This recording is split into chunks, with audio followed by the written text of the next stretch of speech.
rolling. I know y'all been seeing everything going on lately.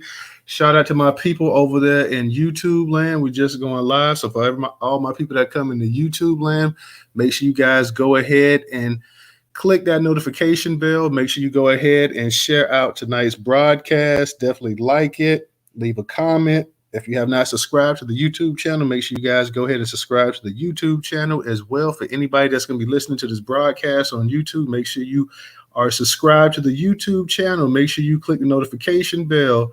Also, share out the broadcast, like it, leave a comment. Same for everybody up in the Twitter space tonight over here as well, too, guys. Make sure if y'all have not already subscribed to the YouTube channel, y'all subscribe to the YouTube channel. Shout out to I see you was at FBA Negro Jones up in the spot. Shout out to you. Shout out to My Black is Beautiful. I see my girl Aunt Lies up in here as well, too. So shout out to you, Aunt Lie. Aggie, shout out to you as well. Shout out, shout out. I know everybody's been seeing the thing going on with the Keke Palmer situation and her boyfriend, ex-boyfriend, Darius Jones. We're gonna touch up on that. I also want to touch up on this situation with this so-called reparation claim that they're talking about in Atlanta, where it's actually talking about anything but that. Seems like you're talking about tax relief instead. And we can also talk about what's going on with the New York City Mayor Eric Adams. Of course, Eric Adams is getting pushed up on by the FBI, confiscated his phone and everything else like that. An investigation going on into illegal campaign funds. So we're going to touch up on all that tonight, guys. I am glad that you decided to join us for this podcast / Twitter space / YouTube broadcast / the Newstoter space. So definitely appreciate everybody that's coming up in the space tonight, guys. I'm not going to hold it up. I know we got people coming in. Y'all make sure y'all go ahead and share the actual the room out tonight. Definitely go ahead and share the room out tonight. And I guess we'll go ahead and lead. I'm going to lead with the actual Keke Palmer. And we'll go ahead and we'll touch up on all of that. Shout out to Rossi Huff in the spot. What's up, sis? What's up? What's up? What's up? Let me start off with I want to start off with the actual Keke Palmer. Then I'm going to touch up on the Atlanta reparations claim. I'm going to also touch up on Mayor Eric Adams. So I'm going to hit all of it at once tonight, guys, and we can come back. For those that want to speak, y'all already know, just go ahead and raise your hands and we will get to you.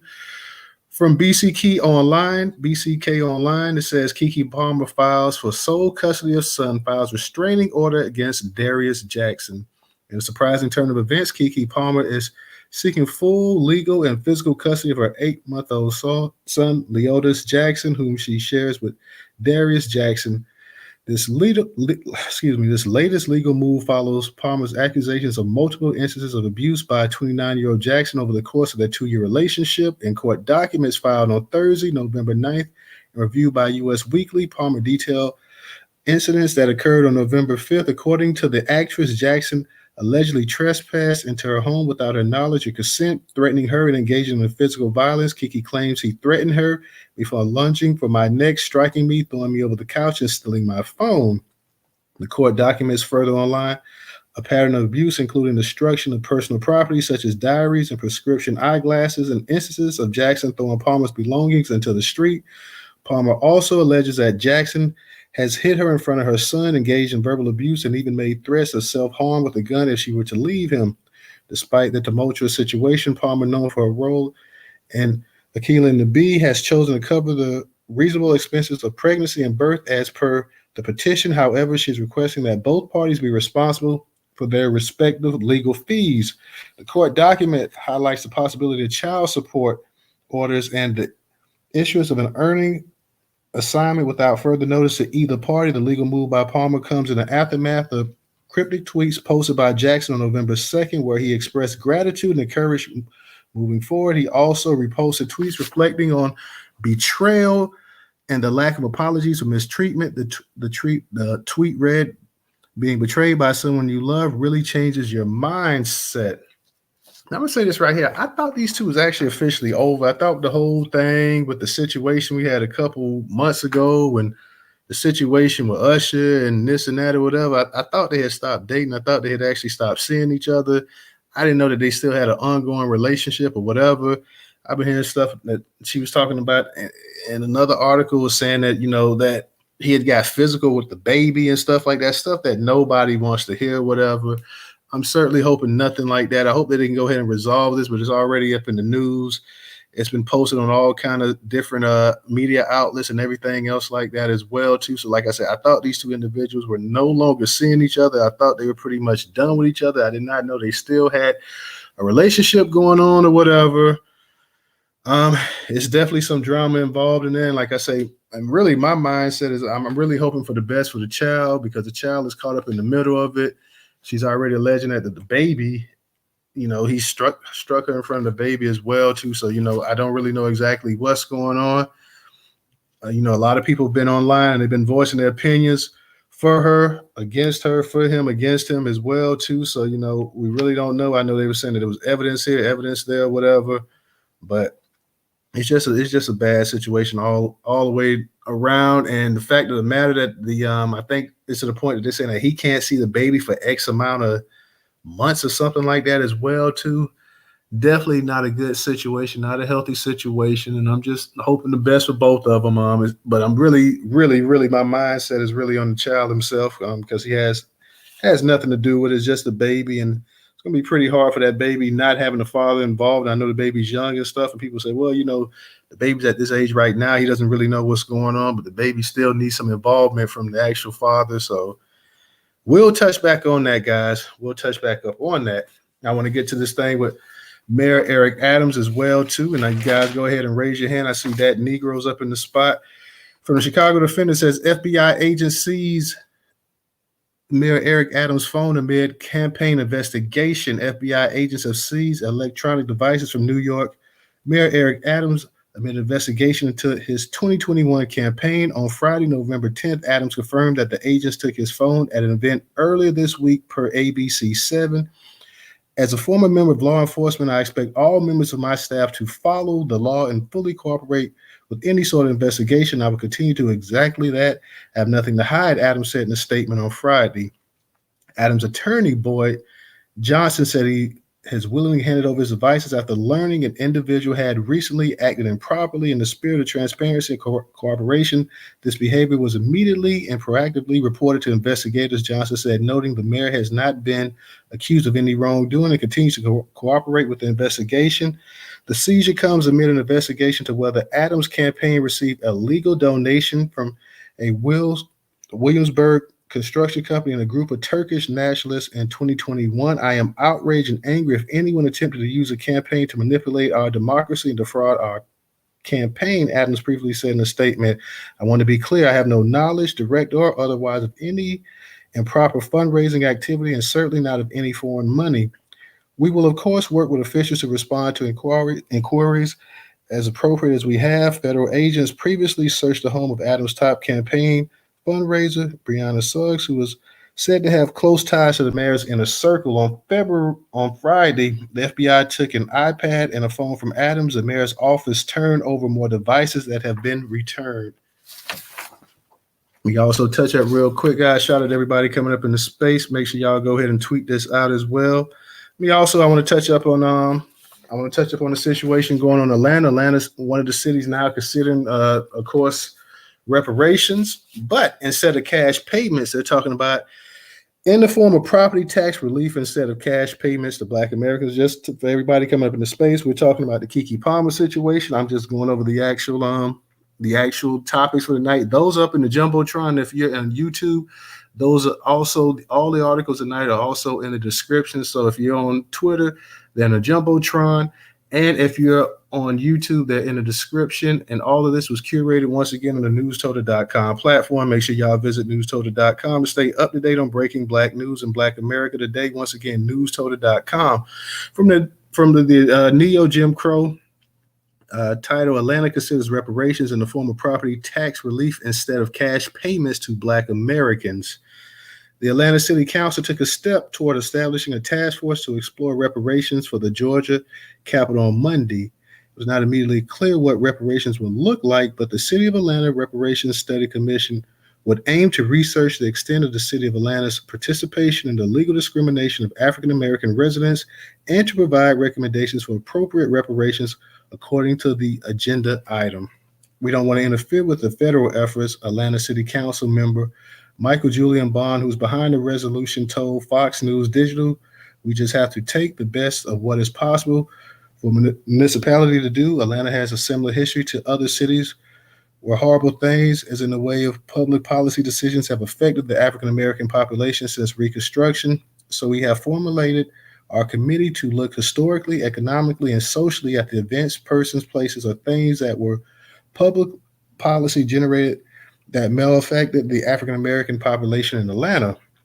Bond explained that because cities can't make direct payments to citizens under Georgia law, reparations would likely take form of programs to mitigate racial gaps rather than direct monetary payments.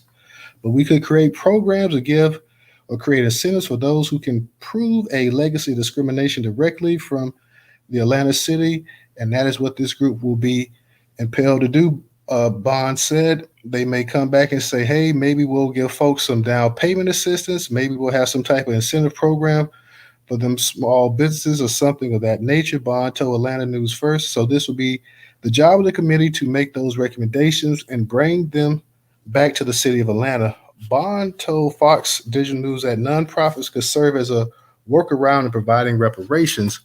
One of the discussions is not really detailed in the resolution is that perhaps a nonprofit can be created by the city to probably take in donation, raise funds, and wherever possible. And they don't have a nonprofit, wouldn't have the same limits that the city government has, he said. Dr. Cynthia Spence, a professor and reparations expert with Spelman College, echoed Bond's sentiments about reparation programs, describing it as a necessary process for all of us to engage in. Those outcomes have included things like reducing property taxes, providing monetary payments to Black individuals, African Americans, and communities to help with housing. There have been discussions about educational access. Spence said universities have been involved in this reparations work. This isn't a new idea. It can happen. It's been done before. And it was actually a promise that was made that was not delivered upon, Spence said.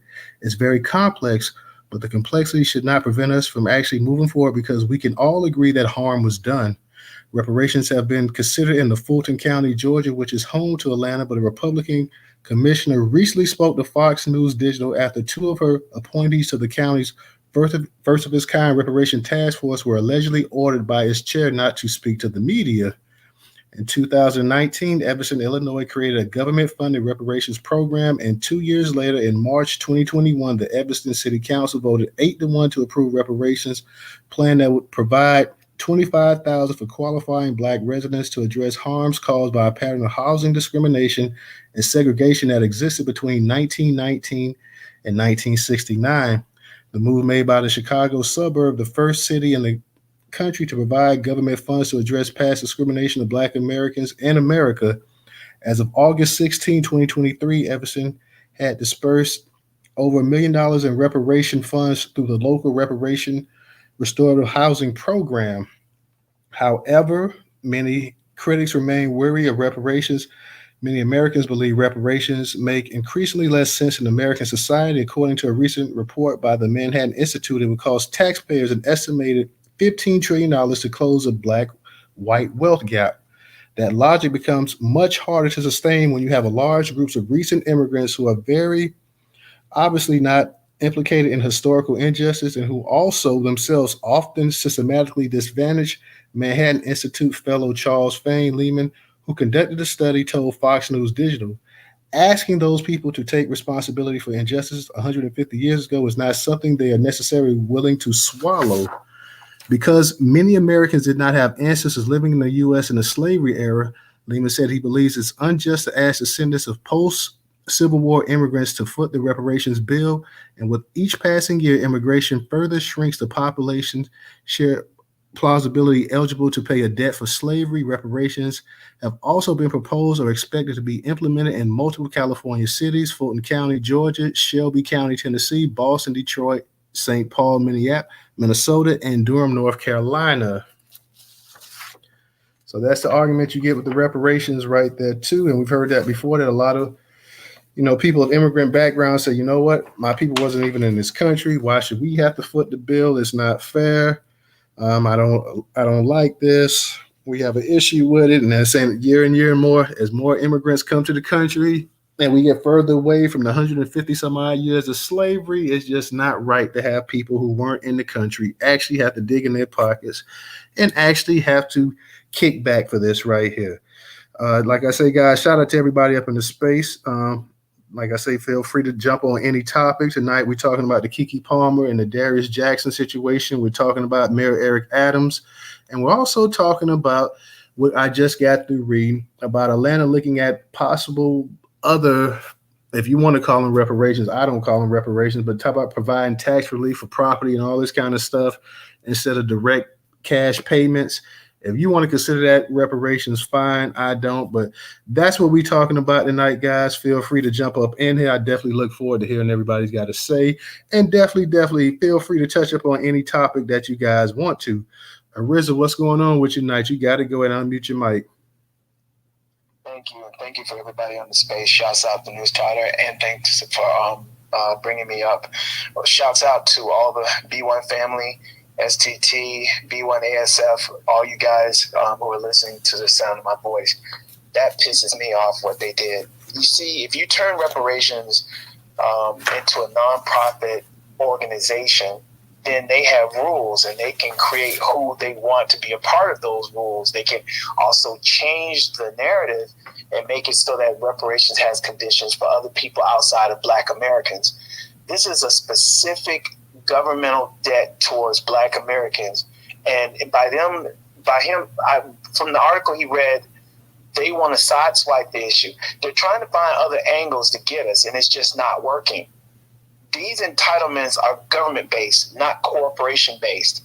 Any company can deny you reparations, yes, because when you're a nonprofit corporation, you don't have to follow certain types of guidelines because corporations make their own rules. Now, at the beginning, they would make the gesture that they're doing something to help Black Americans, but because it's a corporation, they have the ability to have board of directors to change their position on the narrative. And the next thing you know, you'll be sharing your money with Tonto and the Lone Ranger.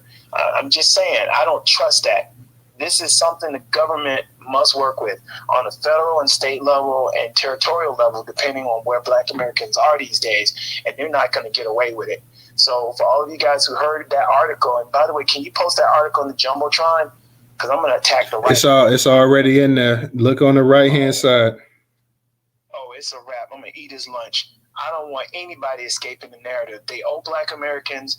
They have the ability to pay Black Americans, and we're going to have to make them follow suit. I'll land my plane. But that fucking pissed me off because... No F-bombs, but go ahead. Okay. They purposely did that. They did that so that they could deter from the narrative while respecting the issue. It's like they're using our position to uplift themselves. It's not going to happen. Black Americans deserve the utmost respect from our government, let alone the promise that was kept. I don't like them doing that. When I heard you say that, I immediately knew what they were doing. And Georgia's like that. Georgia's just straight up racist. They have a different mentality than other people around the country. But for those of you who know Georgia, Georgia is Georgia. And that's all I can say about that. But I'm glad you said that. And I'm going to look in the Jumbotron here in a minute. I just got online. I've been on a plane, and I'm trying to get situated here back home in Alaska. We got like crazy amounts of snow, so I've been digging myself out of huge trenches of snow. But I'm listening. I just want you to know I'm in solidarity with what's happening with us, and I'm not going to let them get away with it. That's just what they're trying to do is deface and deter our reparational claims from a governmental perspective and make it in the form of a corporation, and the board of directors get to dictate if you deserve to get those reparations. Not on my watch. Thank you, Newstoter, and thanks for everybody listening. I'll be up here standing by. I'll land my plane. B1, everybody. So. All right. Appreciate that, Ariza. As always, definitely informative. I just want to say, guys, real quick, make sure we're not dropping F-bombs, guys. I know sometimes it's a slip up, but definitely no F-bombs. No, don't drop any F-bombs. Also, I'm going to say tonight, I know with this topic with the Keke Palmer situation, I know you're going to have different sides of the issue as well, too. So definitely let's be respectful. Let's respect people's opinions because let's be honest, none of us was there to actually witness what may have transpired between these two individuals. Like I say, my thoughts right now is for the actual safety of the baby, and hopefully, it's already in the media. Hopefully, behind scenes or whatever, behind closed doors, they can get things worked out or whatever. I don't know exactly what transpired, what happened. Like I said before, I thought the situation between the two people was actually over a while ago, but definitely you're gonna have I know you're gonna have a difference of opinions on, if he did this to her or she's making this up or whatever. Like I say, none of us know exactly what went on. I know people say there's evidence being posted, this and that or whatever, that he may have done this or he may not have done that. It is what it is, but let's just be respectful to each speaker that comes up here. Remember, people are entitled to their opinions, and let's just try to keep it on. Let's just try to keep it on the information as much as possible, guys, as always. So, like I say, and definitely, I want everybody to touch up on. I know every speaker is not going to touch up on the same topic, but like I say, I want people to come up here and speak on all the topics that they can, because also I want to hear what people think about the situation with Mayor Eric Adams. We know Mayor Eric Adams is a lot of people have not liked the way he's actually ran the city since he became the actual mayor of New York. A lot of them feel that in terms of immigration and stuff like that, he's been weak on that issue. So I definitely want to get people's opinion and thoughts about Mayor Eric Adams and the situation that's going on here. And you're talking about, you got people trying to say that allegedly that he may have his campaign may have received money from Turkish nationals back in 2021. No concrete evidence yet, no official report from the FBI, but we'll definitely keep our eyes up on this situation as well too. So yeah, let's definitely touch up on everything, guys. For those up in the space, make sure y'all go ahead and retweet the space out as well too. Definitely go ahead and retweet the space out.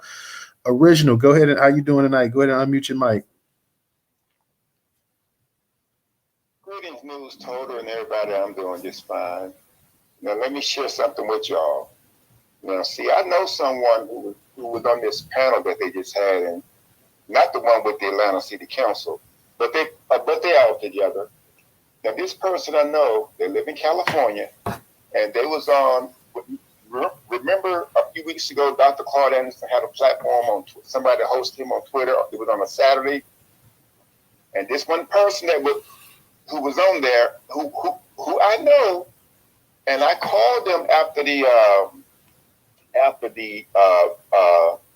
panel was over with Dr. Claude Anderson, and they told me that they was coming to Atlanta, and that they can send me a flyer about their platform on reparations. But you know what? See, these are some of these Pan-Africans and others. They're working in concert with each other. They still see us as this blackness, and I'm not down with that. That I was with that at one point, but I moved on. Now, I didn't get this flyer until like about maybe that the meeting was on, like, I think it was like maybe Friday, Saturday, and Sunday, whatever it was. But I didn't get that flyer until like about maybe it was like Thursday. And I'm like, now I know you had, and the flyer had a website on it, okay?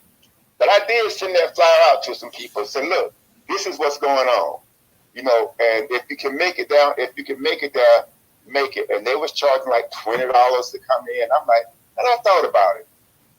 And I said, you know what? I'm not giving up my damn $20 to go and hear these damn fools pontificate about some lost African dream. I mean, they should. And some of these people, there was two on that panel that I knew. And one of them I learned a great deal from about African history, especially Hawaii. But I'm like, we are not Africans. Okay, let's just put it out there like that. Yes, you can say that our genealogy is linked to Africa, but our people left Africa hundreds of thousands of years ago. And we are not those same people. I just want to put that out there. And but this city council said, so you may not remember, but I had gone down there when they were supposed to have this reparations meeting. But what happened is, that was my first time going to the Atlanta City Council. So there was a lot of people out front before you get into the city council chamber. So I managed to get in, but I didn't know I was supposed to sign up to speak. So I didn't sign up to speak because it was just crowded out there. But as I have been telling you all for quite some time, Atlanta is not a black mecca.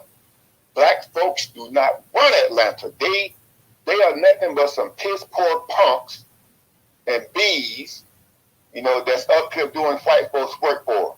Because you would never see them doing this to any other group, especially the white people of the Jewish belief. Whatever they would say, they'd be right there agreeing with them.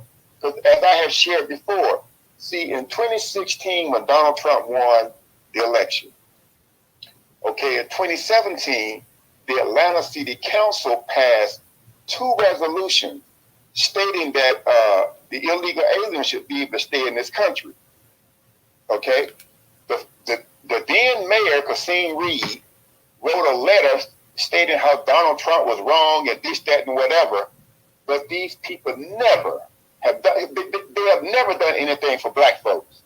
And see, that Mayor Kasim Reed, when he was elected, he said that he would come on to this local radio station and talk to the people at least once a month.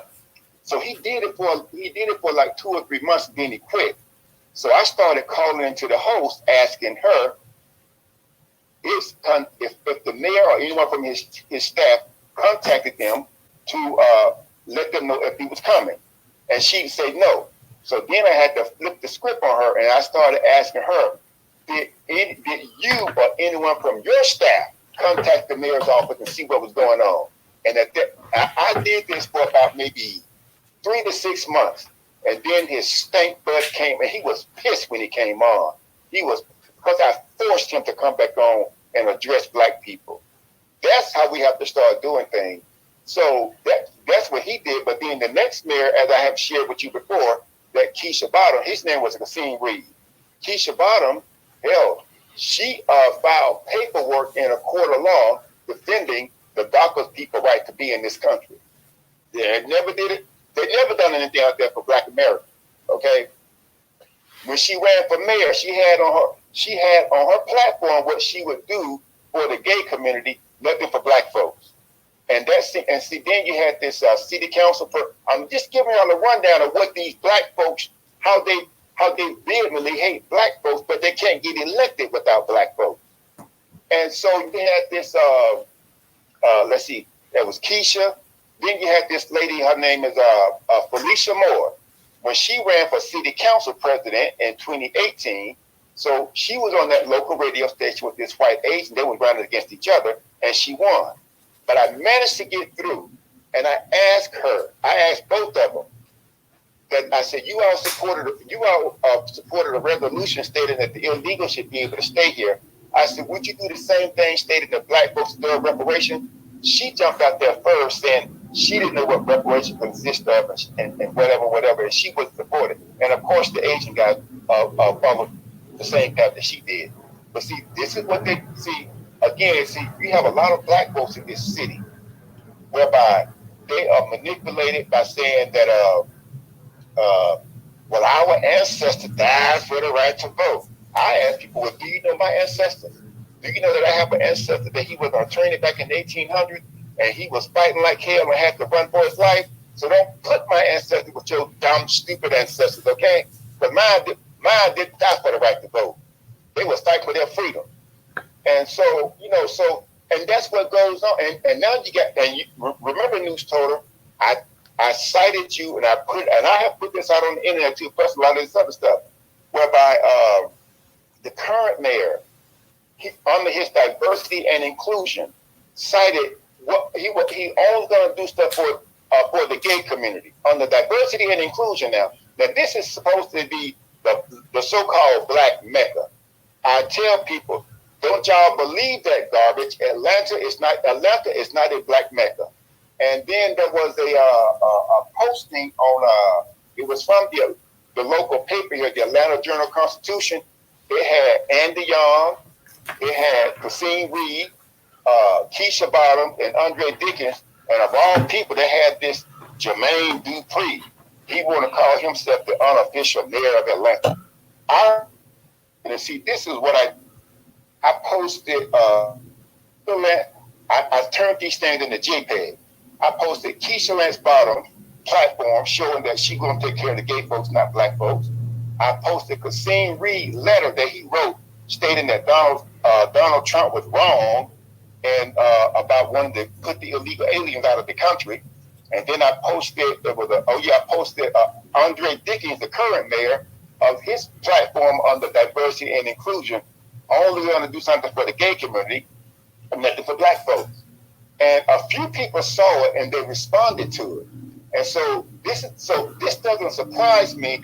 See, I went down that, and remember, Newstoter, when I told you there were some black entrepreneurs that were speaking, and that they said that they were trying to get contracts with the city, and that they said that people were changing up the process and midstream and doing all this other stuff. But you know what? Luckily, I talked to someone that I know. One of a person that they know used to work in the procurement office. And they said that these people, like Dr. Carter G. Woodson and other of our real scholars, he was right. He said that if the Negro take over any aspect of a governmental entity, he said they will uphold the same process and procedures as the white folks because that's all they know. These people in Atlanta, whether they are college educated, elected officials, they are below stupid. Yes, I said it. They are below stupid. Because how in the world you gonna sit there and not fight for your own people, but you will sit up and fight for every other demographic out there? See, Big Swole, for anybody that may not have been in this space, but that's what I call Stacey Abrams. See, when Big Swole ran for governor in 2018, she, the so-called Divine Nine, they had a candidate for. It was her and this white lady named Stacey Evans. Big Swole made up excuses that she couldn't come to the platform, but the white girl showed up. And would you believe these fools voted for Big Swole anyway? See, it's the stupidity, it's the below stupidness that these people have in Atlanta and across this country that is the reason why we're being treated the way we're treated. And the article stating that people coming here saying they didn't have anything to do with it. Well, hell, I didn't have anything to do with what happened to the Indians. But hell, my money was used to pay the Indians. I didn't do it. I didn't do anything. I've never done anything to the Indians. That's propaganda that they use to try to obstruct us getting what is owed to us. And people stop believing that I know, like now, there is somebody running against Maxine Ward, and I hope they win. I hope they win and beat her. Now, she's an old, dried up troglodyte that needs to be thrown in the gutter somewhere. But the gutter will probably say, get this up out of here. I got enough stuff to deal with already. This is insane, but this is what continues to happen because we have to better organize ourselves. And that's why the people that I met, I got to contact them again, and we're gonna do some more strategizing. But that old guy, Michael Julian Bond, he's a big fat piece of blob. Look like he ain't never missed a meal in his life. That's how fat he is. And if anybody's listening, if anybody from Atlanta listening or across this country that may know my voice from calling in that show, you can tell them who I am. But I really don't give a crap. I really don't. These people are not put in. When they are put in place, it's like they take on a benign neglect edict to not promise us anything and not do anything for us. That's all. That is all they do. Because see, Andy Young, y'all remember when some stuff was going on with Black Lives Matter? He started calling the black folks all kind of pejorative words. His own grandchild had to call him out and let him know that he was wrong. See, that's the mentality that these people have when they get in an elected position or they get in a certain high-profile position. Because why would people push? I mean, for example, why would people call Jermaine Dupri, of all people? He looks at dysfunctional as a nut. Don't call him the honorary mayor of Atlanta, as if he has some kind of power. This is the most stupid thing I've ever seen. And yet all these people in Atlanta, They just laugh and grin and go along. Yeah, that's all they do. Trust me, people, when I tell y'all, Atlanta is not a black mecca. I could show you, because anybody come down here and thinking that garbage, you are wrong. Atlanta, black folks don't run Atlanta. They never have. See, what runs Atlanta is that Chamber of Commerce, and that's who dictates really what goes on. And I think they do have a black chamber of commerce, but they don't. It doesn't have any power. Just like the mayor and the black folks on the city council don't have any power because they go along with what white folks tell them to do. Nothing has changed here in Atlanta. Atlanta is an illusion. It is a facade. People come in, and yeah, there are some people who are here that are making some money. That is true. But the majority of these people, they are dumb and below stupid, and they will not speak up on anything that pertaining to black folk. If they do, they're gonna start. It's gonna be like an all lives matter, black and brown, and this, that, and whatever. But what they would do, they would use the black vote, just like when Big Swole ran for governor again, and she lost by a wider margin in 22. She was trying to use black folks. See, I didn't vote for her. I didn't even vote, I don't think. Yeah, I didn't vote. She was trying to use black folks to bring up this Asian girl named B. Wynn. Now, I don't know B. She might be a nice person. But I saw what was going on and how the black people that are below stupid, they are easily manipulated into going along with these black candidates and elected officials below stupid positions. Because they do not have black folks on their own. Hell, we're not even in the same universe that they're in when it comes to doing things for us. Hey, original, real quick. Let me get the trouble real quick, and then I'll get back to you. Yeah, go ahead. I know Trouble. She had her hand up for a minute, but Trouble, are you there? Let me see if Trouble there first. Hey, Newstoter, I'm here. Shout out to the black family. Hope everyone's doing well tonight. Yeah, I'll run through real quick because I know Original was getting his groove on. Brother Original be going in. He's gonna tell you a couple of stories, honey. Listen. I'll start with the Keke Palmer case. Y'all gotta excuse me, I got a little cold. I'm trying to get through. But the Keke Palmer case, I just seen a video online where I guess her mother was threatening him. She was gonna blast him in his Yeah, I just saw that too. Like, yo. And then they posted up where his mother then turned around and sent her mama a text message saying she had seen that and she was going to report her, to the authorities for the terroristic threats. But my whole thing is if Keke has a restraining order or protective order against him that was granted, he didn't have any business at her mama's house. In the first place, he should have, you got to lawyer up, talk to your lawyers, get your lawyers to talk to you, or talk to whoever it is you need to talk to through the lawyers. The best thing for him to do is just to go ahead and fall back right now. Like he was saying in the beginning, neither of us really knows what's going on, but from my understanding, there's some video stills that Keke had posted or whatnot of him choking her. So I guess some of the evidence of him abusing her, or at least that one particular time, is out there. So there's that. So I'm gonna pretty much hold my commentary on that situation as well. I do think it's too bad, but it kind of I guess it kind of explains some things that we've been seeing Keke go through, and some of her comments she's been commenting back with online, and homeboy doing his thing, and his brother admitting that he knew his brother was, abusive, but A, being and seeing. So that's a terrible situation to be in. And so I'll wait to see how this plays out. As far as the Eric Adams and the FBI situation, I guess the only real thing I can say about that is that at this point in time, we should all know that white supremacy breaks their tools. And it's too bad that a lot of our people keep running for positions by pandering to everyone but their own people to get into these positions. And I don't I've never ran for a political office, so I don't know if that's necessarily the game that you have to play to get in there. But I look forward to the day when, if that's the game you play to get in there, then you code switch as soon as you get in there and start being about your people. Because as soon as you sway from the script, you know, that's what ends up happening.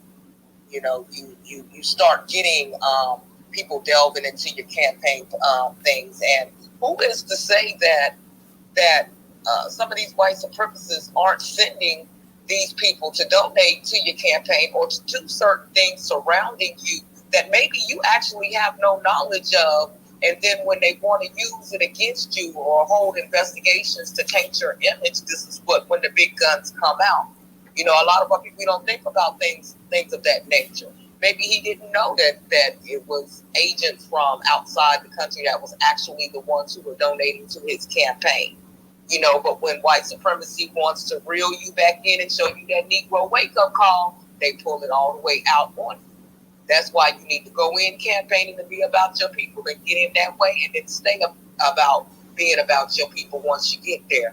But see, when you lose your people's, when you lose the respect of your people, you don't have our backing on that. And so the only thing we can tell you to do at that point is learn your lesson and take that L that you can handle, because we all know that L was coming. So there's that. You know, he went against the Democratic narrative, and people don't actually think that the Democrats are more insidious than the Republicans are. But I don't know what it's going to take to show people that the Democrats are ruthless. I mean, they'll hug you around your neck with one hand and be jugging you in your back with the other one. The Republicans, you can see them coming. You know, so you know, that's just crazy to me that we still be having these debates with these Democratic shields online who be trying to tell you how wonderful the mass society is over here with the Democrats is than it is with the Republicans, when that's all pretty much the same. But one you can see coming, and the other one is lullabying you to sleep with lullabies and beautiful talk and beautiful words. You know, and you've seen what they, you know, it's not about what you say, it's about what you've shown me. And I believe, haven't they shown us enough for us to believe who you are? But I mean, it is what it is. ATL, fake reparations. You worded that perfectly. That's not reparations. That's that foolishness. That's that BS. That's y'all not really wanting to put in any real work to give us what it is our just dues. That's y'all trying to hand us some more scraps off the table like you did, you know what I'm saying, when we were slaves. Y'all eating the real good food and you handing us shitlets. You know, it's the same thing over and over and over again. You know, and as far as these immigrants who's coming here and talk about the fairness of it all, let's just go ahead and stifle that down, because I don't care what country you go to, whether it's this one, whether it's Britain, whether it's Germany, I don't care what country you go to. If they have something on their books where they're paying another country or another nation for atrocities of the past, when you immigrate into that nation, you take that bill on. You take it on. I don't even know why we shouldn't even have that debate with these clowns, because I mean, that's nonsensical. That's a piss poor excuse. That's something that you really just need to STFU about. You need to go pray about that. You need to just write it down on a piece of paper, read it to yourself a couple times, and throw it away, because it don't fly. It don't work. We don't care about it, because you came to this nation, you take on the debts of that nation, and this nation owes a debt. If you don't want to take on the debts of this nation, then go home. Period. And I land my plane on that. Y'all be blessed. All right. Thank you, Trouble. I'm going to get to you on live. I want to read a couple comments real quick from Nightfall. Y'all know Nightfall. He's always over there on YouTube, and he definitely doesn't bite his tongue. So let me get to a couple comments real quick from Nightfall, and I'm going to get to my sister Aunt Lai up here.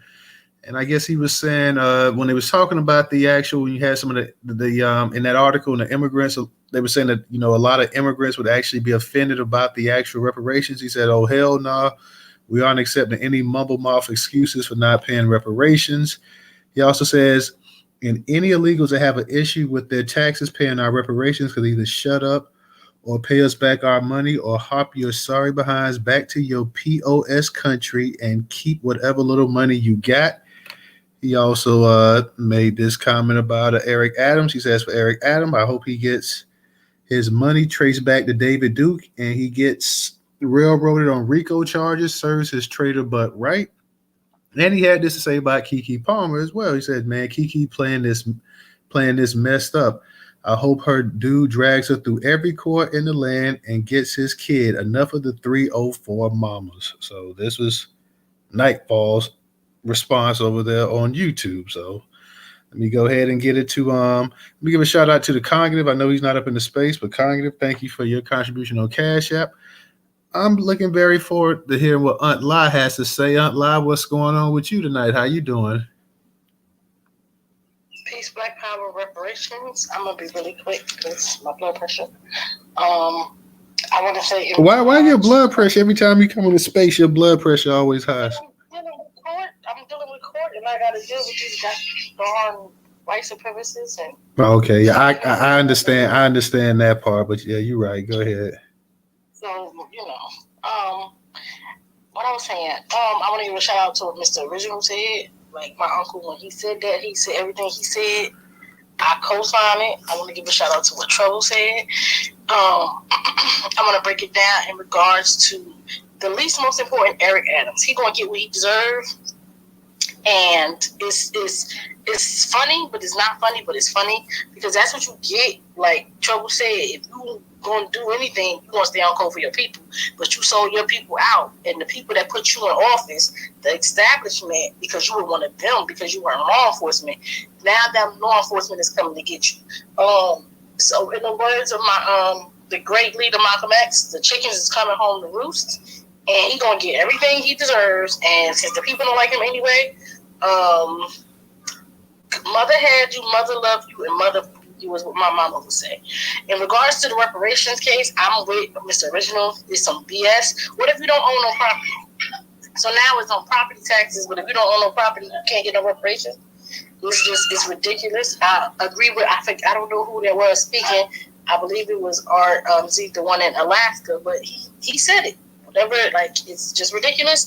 The fact that in a lot of this, with this war against these other people, is being done to stop people, because black people, reparations, and I say this every time I speak, and I'm going to say it, since 2021, since after what happened with George Floyd, reparations have been trending. Black Americans have been trending. Black women have been trending consistently on a daily basis since the atrocity that happened to him. And we were getting some attention, especially in the election season. We were getting some attention, and it's going to have, the questions are going to have to be asked about who is what and what is your stance on reparations.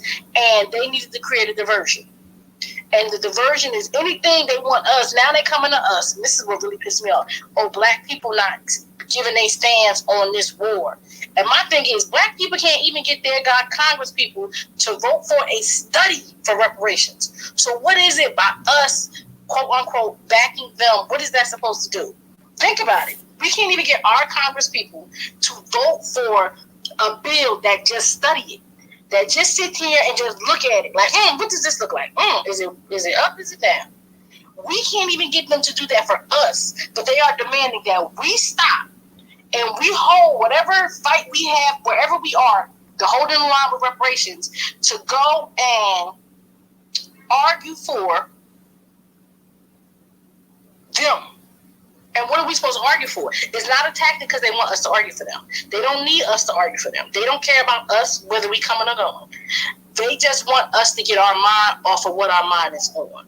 So just be wise by that and understand, this is bigger than Nino Brown. They're not playing. They don't care about us and us fighting for them. They care about us not fighting for us.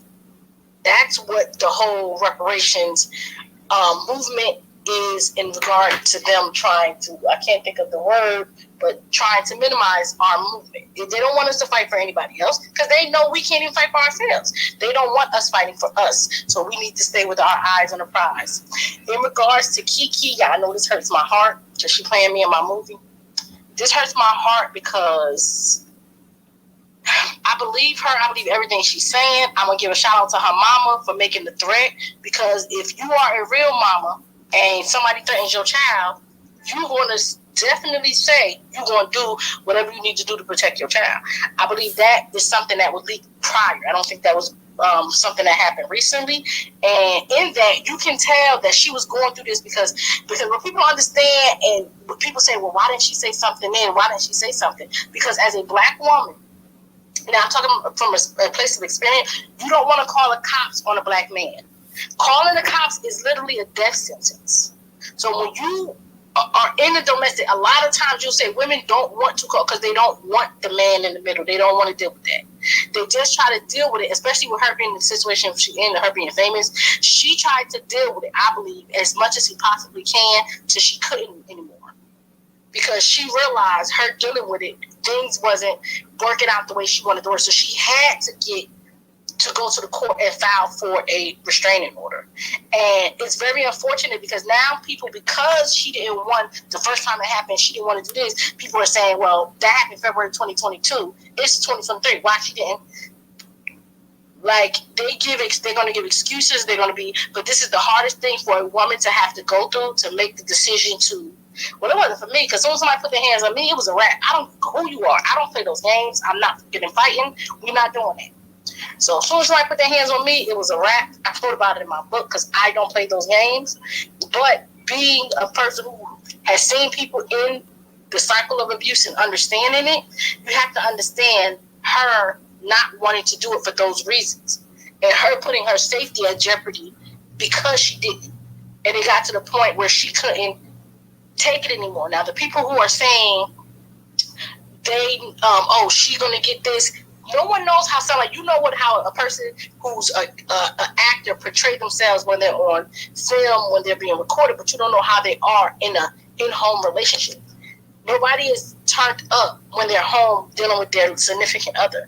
And to wish harm on a black woman because of attitude you may perceive that she may have is ridiculous. Ridiculous. And all of these men who did these think pieces, who thought they was William Shakespeare out just talking about, he's just trying to protect his family and he want to protect his family and he protecting his family. It's a video and stills of him putting his hands on that woman. I don't hear. Baby, these motherfuckers are so quiet. You would think, man, listen. And then they wonder why. And then they get mad when you say that the black woman is not protected. Nobody is saying nothing. They got more smoke for D1. They got pictures of D1 holding fake boobs. They got more smoke for him because he's saying that he for black men rapping about fighting in the culture and the hip hop. They mad at him about that, but ain't nobody saying nothing about this Darius and what he's saying about Keke. And it's just very, very telling. And when we say black women are not protected, people get mad. I'm a black man. I protect the black woman. Again, is it the black woman you with? Is it all black women? Is it the theory of black women? Because everybody has something to say about Keke when her little booty cheeks was out. Now, again, I personally feel like she shouldn't have whatever. The outfit or whatever. But as far as somebody putting their hands on somebody, like, is a black woman, is the fact that if she didn't have to steal, if she didn't have the video, even when she has to steal the video, okay, well, somebody say, well, I want to see the video before when she got up in his face. Like, they have already had scenarios and excuses about her getting in his face and her doing this to provoke him and attack him or do whatever.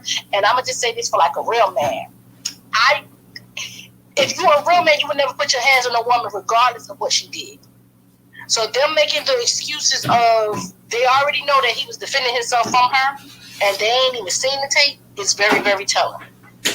It's very, very telling. And I just hate that she had to go through that. I'm sending her positive energy and, her way, because as a black woman, yeah, she gonna get it. She gonna get it.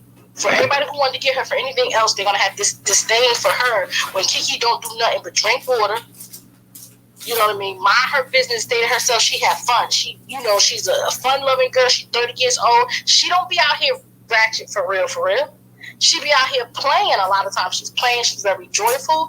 But for people to not want to even, it's hurtful. It's real hurtful. It's real sad. And I understand in her situation, for her to have to go to that point, trust and believe, it has to be to the point, especially when you're famous. You don't want the media. You don't want the blogs in your business. She ain't never been in the blogs negatively.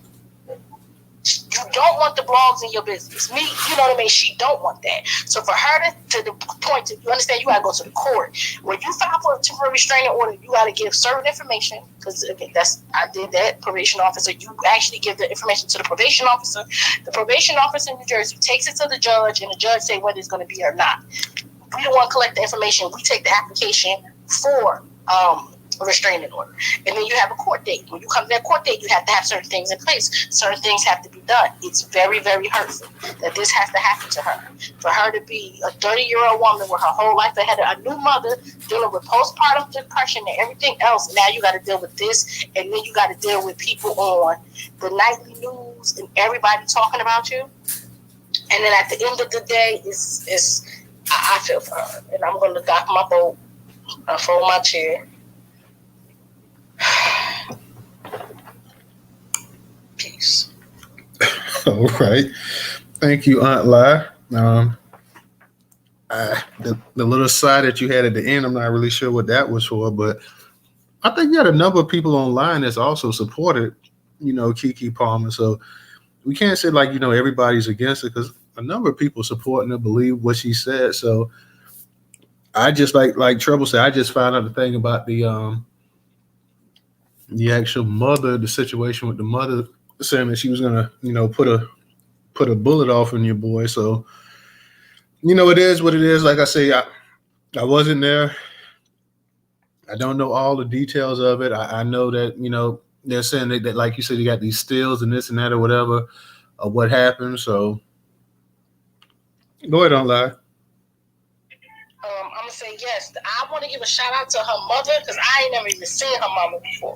And when I tell you I'm a Keke fan, I'm a Keke.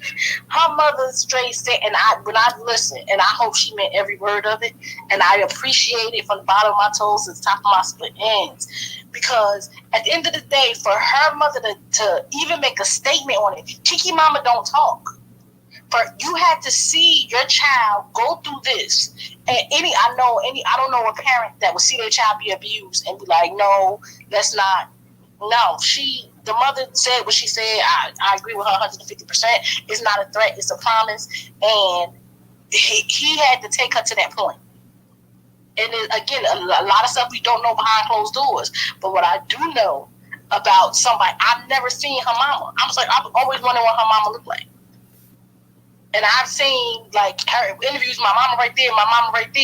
For her mama to come out and say something, it had to be stuff going on in the background and the torture that this young lady has been going through. And you know what? Told her, I ain't gonna call you out because you had a lot to say when her booty was out. I ain't even gonna do it because my blood pressure high. But now you see stills and you ain't got nothing to say. Okay. So you didn't see the stills of him having her over the couch. No, I said that I'm just hearing about the stills and stuff. I did see it, but I didn't really look into it like that. But what does one have to do with the other? I'm saying, but what does her having the outfit on having to do with, because at the time when she had the outfit on, there was no talk about, this dude beating her up or anything like that. We were just simply talking about, hey, she was at the concert with Usher. She's supposed to have a man and she was showing off her cheeks. That was a conversation there. Now I don't think real quick. I don't think you can say that I've been pro the Darius Jackson dude or anything tonight or whatever. I mean, I don't think it was being real. I don't think you can say that. I didn't say that. Hey, she's faking and she's lying and she's just trying to get this dude roped off. And I didn't say none of that. No, I'm saying what usually happens is we will have a spaces about women doing something, and it'll always be somebody saying, "Well, I want to hear what the women got to say. I want to hear what the women got to say." Well, what the men got to say?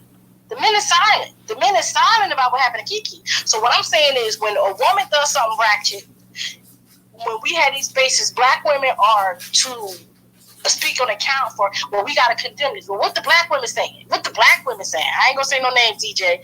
Always want to know what the black women are saying about the situation. But now where the man put his hands on a woman. I want the men to say is I don't hear nobody saying that the man should not put his hands on a woman. If he did this, the mother right for saying that, because if he put his hands on my child, I don't hear that. That's what I'm saying. But I'm just saying, as a woman, we as women are always being called to the carpet when somebody ratchet does something where we've got to hear our side of, well, I didn't hear about this one. So we don't call men out in this space. We don't call men out in this space. No, okay. I'm just making sure, because you're making it sound like basically we just pick on women in this space. So I just want to know, because I know a bunch of times we call men out just as much as we call women out in this space too. Now let's. I'm just waiting for y'all to call Darius. That's all. I'm just waiting for y'all to say, "Yo, D Money, you wrong. When I see you, it's on like popcorn." That's what I'm waiting for, because he need to be called out. That's just like somebody need to say something like, "Yo, Keke, my sister, you put my hands. That was done on my." I'm just like, Listen, if the dude beating a woman up like that, and especially in front of the child and stuff like that, it's dead wrong. Nobody's sitting up here condoning that. We not one time have we set up here and condone this. I'm not saying you condone it. There's more passion against it. That's all. Just more passion against it.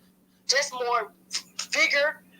Your disdain and what happened, the amount of disdain you had for her in the outfit, I would just stop it. Stop. That's not the amount. Stop now. Let's not try. Now we comparing apples to the oranges. It was no disdain. All we simply said was that, hey, yo, she had an outfit on. She had just given birth. She had a man or whatever, and she was, she was really revealing herself and whatnot in the dress. Now, come on, like, well, her whole, as my grandma would say, well, her whole tail out, So I'm just being real. Body still open and whatnot, as she would say it. So it's not like, yo, we just picked on her and this and that, because a lot of people said stuff about it. Okay, let's be for real. So it's not the same thing. You can sit up here and you can talk about one thing at the same time. It's totally different. With the conversation. So it wasn't like we just picked on her, this or that or whatever, because it was other women that also Usher serenaded, and they weren't dressed and they weren't wearing revealing stuff like that. They didn't have their whole body out. They hadn't just given birth or whatever. When I went to go see Usher, I had the girls was on, the twins was standing at attention. You know what I mean? They was under my chin. I damn near choked. Well, then your husband should have checked you on that, man. Nah, my husband said, wear that outfit. Put the girls out. Like, we put the then if your husband cool with it, then it ain't no issue. But apparently the other dude, Darius, he had an issue with it at that time. He had the issue because he was beating the crap out of her behind. Well, and did we know this? And I mean, you act like we'd had to witness the actual, the situation going on between him and her or whatever. And the stills, like I said, in the stills, because I haven't seen it in the stills, could you see him actually punching her, hitting her, and all of that too? He literally had her over the couch in the still.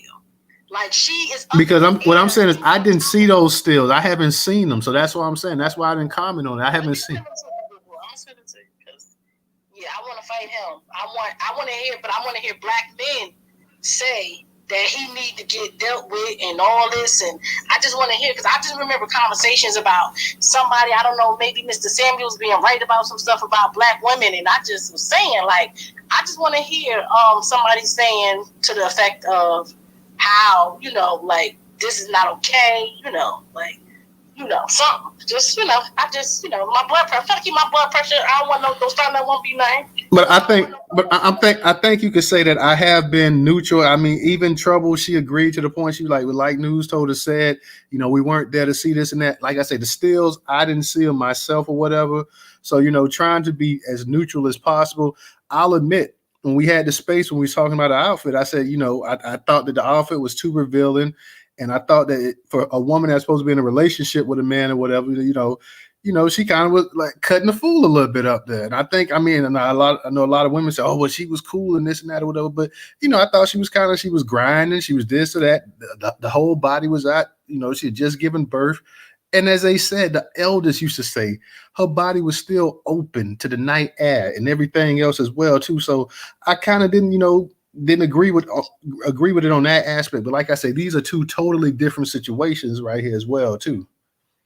So I can't say what anybody else said in the space, but I can say what I said. Like, I had a, I didn't, and when she had that on, I didn't say, oh, she's a piece of trash. She's a 304. I didn't even call her out a name. I didn't call her a tramp or anything like that. I just said, hey, you know what? I disagree with her wearing that or whatever, for the simple fact that, hey, and then she had on a short skirt or whatever, and she was sitting up there and she was swooning over Usher or whatever. Hey, that's fine or whatever. But I just felt like, hey, the actual outfit, the see-through, everything showing or whatever. Hey, that was the only issue I had, whatever. But hey, if her man was cool with it, apparently later on he wasn't cool with it, and now we're talking about this and that or whatever. That I'm just saying that doesn't have anything. I'm just saying that doesn't have anything in particular to do with this particular topic tonight. So I just want to go ahead and put that out with it as well too. Like, so I just want to go ahead and say that. I sent you the pictures in the DM. Okay, well, I appreciate that. I'm gonna check it out. Like I said, I didn't see the, because I heard people talk about it. I have not seen those actual stills. I have heard people talk about it, but I have not seen it. So, no problem. I would definitely check it out and take a look at it or whatever. I mean, like I say, nobody's sitting up here saying that the dude should have did this or did that or whatever. And like I said, to me, as you say, she's got a young baby and stuff like that. So the real victim, and I'm not say she's not, if the situation went down like she says, the real victim would be the actual child as well too. If the child, even though I know the child is a baby, and people say, well, the baby ain't gonna remember this and that, whatever. But if that went down for what she was saying, that that child, you have to worry about the actual child as well too. So that's something also that I was thinking about. But I'm gonna check out what you just sent me as well too. We got Trouble up here. And DJ, he's up in the spot as well too. So I mean, the Kevin Samuels right stuff, like you can aim that towards DJ, because he may have said, I didn't say anything about Kevin Samuels. I don't even remember Kevin Samuels name coming up in that space, but I could be wrong. Yeah, it kind of come up in every space. Well, I don't. You don't never hear me saying Kevin Samuels, so just being honest. So I mean, rest in peace to Kevin Samuels or whatever. But I don't bring his name up or whatever. But sometimes his name does come up in the spaces or whatever. But hey, I'll let me let Trouble go ahead and get it in. DJ, I see you up in the space, and they definitely putting both our names in here. So if you want to say something as well too, definitely feel free. Ain't no they ain't saying nothing. That was our lie. I'm just agreeing with her. Well, yeah, but they aren't lie. I mean, it was her. It was her. I just wanted to say real quick, because Nightfall had made that comment, and I had to go look it up, because I've been hearing the 304s for a long time, and I ain't gonna lie, I didn't know what 304 was, so I had to go look it up. I'm like, why people keep saying 304s? But so the 304 comment, and my thing is, you see that a lot, where guys is quick to call a girl a 304, and I just don't know how Keke is a 304 because of a particular outfit that she has on, or her appearance wherever she shows up at, and what makes a woman a 304. And I just wish some guys wasn't so quick to do that, because no woman, regardless of her 304 status, deserves to be choked like a chicken over a chair, and that doesn't excuse the chokerization. So I just wanted to add that in when Outlaw was talking, and then Nightfall came, read the comments of Nightfall saying, well, Keke is a 304, and that's what, and it seems like a lot of times we use that to justify the abuse or whatever happens to a particular woman in the media or celebrity or whatever, is that she's a 304. And I think that, we kind of need to pull that back, because, we also have some of our brothers out here who may also be 304s, or also might be what the next group of people would call a thug or a miscreant, or, a heathen or whatnot. And they don't, I would never say that my brothers would deserve, certain types of abuses especially coming from law enforcement or the criminal system or anything else, because of their perceived status as, something other than what their mama named them. So I just want to say that. All right, thank you. I see Shizm. She's over there on She's on YouTube, and Shizm says Darius needs to learn how to co-parent effectively and keep his hands off of women. She also said that Keke is not a 304. So, and what do you say? How she was dressed had nothing to do with his action or behavior towards her. Not saying it did. Like I say, the whole situation with the actual outfit. That's why I say that really had no correlation between it, whatever. But nobody at the time knew when she had that outfit on or whatever what allegedly was going down between them. So, I just want to go ahead and put that out there as well too. But and definitely what you said in the 304. I didn't know what the 304 was for a couple of months as well too. Because I asked DJ, I was like, "What is a 304?" Like, so I didn't know. I didn't know what the hell a 304 was either. Online we got all the terminology and everything else now and stuff like that. So hey, I'm like, what exactly is a 304? So, but it is what it is. Original, and anybody else that wants to speak as well too. Seems like somehow the space, the men in the space are actually the ones that are actually taking the heat for Darius now. But go ahead, Original, you got it. Well, yeah, let me say this. Okay, see, I didn't come in on. Well, first let me say this. I don't give a damn what happened to Eric Adams. He gives what he gets. Okay, I don't. That's why I didn't come in on it. But Keke, I didn't come in on that because I kind of saw something on it. I really didn't pay attention today. And the reason I didn't comment on it because I really don't know the details of it, and I'll explain why. My oldest sister, when her and her husband was buying a home, so their car began to go out on him. So he decided to put an engine in the car that they had to try to save money because they were building this house from the ground up, right? And so the engine ended up being not a good engine, and then so they was still in the apartment at that time. And so my sister, she started nagging him like, well, his uncle Clyde, well, Clyde, you did it. Clyde, you did. He would leave one room and go to the other. She would just follow him, nagging. You do everything Clyde tell you to do. She just nag. And so finally he went to the kitchen to get something to eat, and she gonna stand in the door as if she's some big, bad, and bold woman that she can stop a 250-pound man. So he kind of just pushed her to say, get out of my way. He didn't say, he just pushed her to the side. But don't you push me. And I said to myself, if he knocks the hell out of her, I'm not getting in this. And so, because I was there when that happened. But I don't know what happened with this. I don't know why they got into the fight or what happened, whatever. But I know what my sister did. And she stood up there like as if she's some big bad something, she gonna stop somebody. I'm like, really? Because like I said, if he'd have knocked the hell out of her, I'm not getting in there because she started that. Here he is trying to get her a new home, not a home that was already built, someone lived in before, but a brand new home. And she couldn't understand that, well, the engine just didn't work for whatever reason. But she just started all this nagging and going back and forth, and he would, wherever he went in that apartment, she traveled right behind him, just nagging and nag. And so, like I said, if he'd have knocked the hell out of her, I wouldn't get in it because it was her fault. She did it.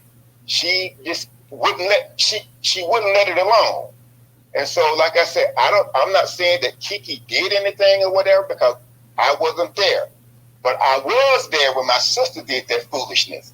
And she could, and her husband is way bigger. And see, like now he has had a stroke. And so, and she talks to him now like as if he's some dumb child or something. It's really sad. But like I said, I wasn't there. I'm not commenting on this because I don't know. No one, male or female, should be putting their hands on anyone. Because now I'm not a fan of her, but it's like when one of these young people, I think it was Chris Brown and Rihanna, they said that she has a hot temper or whatever. And Whoopi Goldberg made the comment saying that, well, if you don't want to get hit, don't hit anyone. And that's where I stand. Because like I said, I would need to hear more information because I know how sometimes men and women make stuff up when there's a domestic situation and they're fighting They're fighting each other like mad. And then the next day, they back together, lovey-dovey, this, that, and whatever. Because this barber that used to cut my hair, his sister came to him. She was out there doing some things she shouldn't have been doing. So her boyfriend beat her up. And then she goes, I'm going to tell Goody. So he just goes over just to have a conversation with the guy. And when he gets there, the guy had a gun ready to blow his head off. See, a lot of times some people, they do stuff and they want to run and get somebody else to come and defend them. And then next thing you know, it was them who started all along. And that's all I want to say. But I'm not going to come. I just want to say what I have experienced personally myself and what I've heard other people express to me. I'm not knocking Keke. I don't know. I wasn't there. I don't know what happened. But I was there when my sister was acting a damn fool. And I'm going to land on that.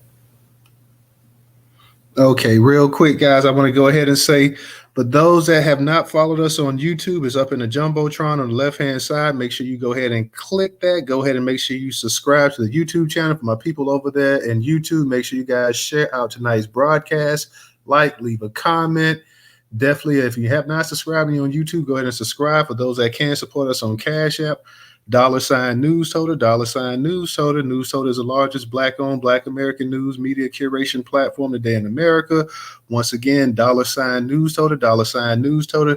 If you do not have Cash App, we have the PayPal and Venmo up in the Jumbotron. Once again, we have the PayPal and Venmo up in the Jumbotron. For those that's on YouTube, we have all of that in the actual description. Once again, $Newstoter, $Newstoter. Let's see. We was able to get Cognitive to donate. Let's see if we get at least one or two people in the actual space or YouTube channel to go ahead and donate at least $1 to tonight's broadcast and platform, the broadcast and the platform. So definitely, and make sure you guys visit newstoter.com to stay up to date on breaking Black news. Once again, $Newstoter, $Newstoter. Allow me to get to you. We got a couple of new hands up here. We got Keith up here, and we got Sister Rera up here. So let me go ahead and get to Keith. Keith, go ahead and unmute your mic. How you doing tonight? Hey, how y'all doing? Nice panel. I just got one question for you. Where is all this energy for the young lady that talked a couple of people back about Black men? And I agree with her 110%. That you don't put your hands on anybody. But where is that same energy for the Jonathan Majors? And I want to go on back to the Kyrie Irving. Where was that same energy at? I'm just asking. Because she, and I have no problem with her. She want to literally put her behind out here, that's her business. But the sisterhood got to understand, hey, there's repercussions for this stuff. We just seen Cynthia G get taken down by a Caucasian lady. We had no Black women standing out here and say, hey, that ain't cool. That's not cool what you saying. So that's my whole message there is like, hey man, the energy ain't the same on the other side. The victimhood, if you don't understand it, the victimhood card that really played out. And that's not just from Black men, that's from across the board. That's all ethnic. If you ain't seeing it, you probably need to stop and look and pay attention. That one, bro, I'll land my plane. All right, Keith. Oh boy. Appreciate that, Keith. We definitely go get some responses on this one right here. Let me go ahead and get to Rera. Rera, go ahead and unmute your mic. Newstoter, peace and blessings to the room.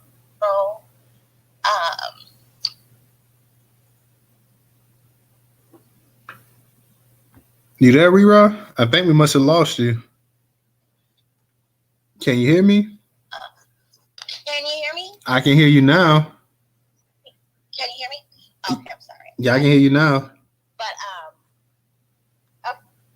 okay.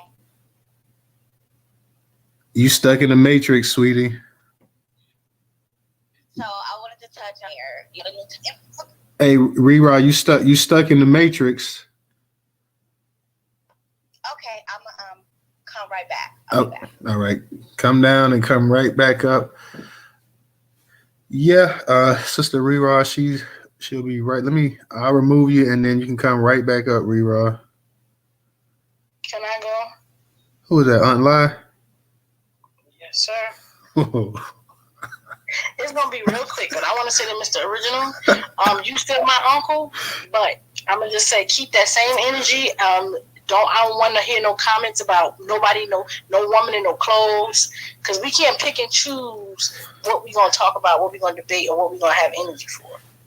And if it's not an issue saying, because I mean I remember when they was talking about Keke in this outfit, baby, it was just an outfit. They were talking like, and I feel like some men, not you, Mr. Original, but some men feel like these women have to be a certain way because the illusion in their head, and if the woman don't meet to their standard, they have a vitriol and a hatred for the women, and it's just ridiculous to me on so many levels. I don't even know why it happens, but I just feel like if I see a man beating a woman, and I'm not gonna say nothing about that one. I don't want to hear nothing about nobody say nothing about it. Shouldn't be no talk about women bodies, abortion, nothing. It should be no more sexy red comments. It should be no more nothing about women, period. Because when a woman is being violated, if you don't want to get in that and you don't want to be cool, don't say nothing about a woman in any other situation. Just keep it gangster, keep it funky, and don't start nothing, won't be nothing. Just don't talk about women at all. Just talk about politics. Because if we're gonna act like what is seen is not there because it's a woman, we don't like this woman. We're gonna pick and choose who we fight for, who we take up for. We're not gonna do that. We're not. We just not. Men, just keep y'all comments. Y'all critique other men, and then the women to talk about women. Because I very clearly remember it being demands made on the women in the group by saying stuff about other women and why we not saying, like, it was like to the point where we was being to the point where why y'all not saying nothing, why the women ain't saying nothing, and the men saying, well, we not gonna say nothing because you see your sister 20 decades ago say something to her husband. Like, okay, whatever. And as far as a person saying, if not, like, y'all already know how I feel about Kyrie Irving. I'm a doc about both because she put her hand back up, but I go to bat for Kyrie Irving. All right. Thank you, Aunt Lie. Rera, how's your connection now? Can you hear me? Yeah, I can hear you good now. Okay, cool. I just wanted to speak on the mayor real quick. I feel like we have a new term. We're gonna just say he got his immigrant wake up call, right? And what a lot of people need to understand is that these immigrants aren't coming in here to to assimilate with American. That's why they have Little China. That's why they have Little Tijuana. They're not trying to be Americans. They're trying to build their countries over here. So, of course, they're going to shit on you once you do everything that they tell you to do. So I don't feel bad for him, And then as far as Keke Palmer, I think that it's very unfortunate that she was being beaten, and I think that it's very unfortunate that they had to even make this whole thing public. I don't think that that was the original intention of this. I felt like they tried to keep it really private, but it just got to a point to where, maybe she just had to say something. And I also wanted to say something about Original. When it comes to physical abuse, for me, whether it's man or woman, I don't care. If I'm there, I'm getting involved. I don't want to see a man putting his hands on a woman, and I don't want to see a woman putting her hands on a man, because it's not right. And regardless of who's in the right or who's in the wrong, if I can make the situation to where it doesn't have to be physical, to where we can get out of it without the police being called, then that's what I'm gonna do. I noticed that a lot of black men just are, you guys always say, we're just gonna stay out of it. We're just gonna stay out of it. It's 2023. We can't just keep staying out of stuff, because this is what starts these stupid ass gender wars that I don't even feel like we're really a part of. I don't think that this is the Black American community who are having these gender wars. I feel like we're getting caught up in everybody else's gender war because we've always stuck together,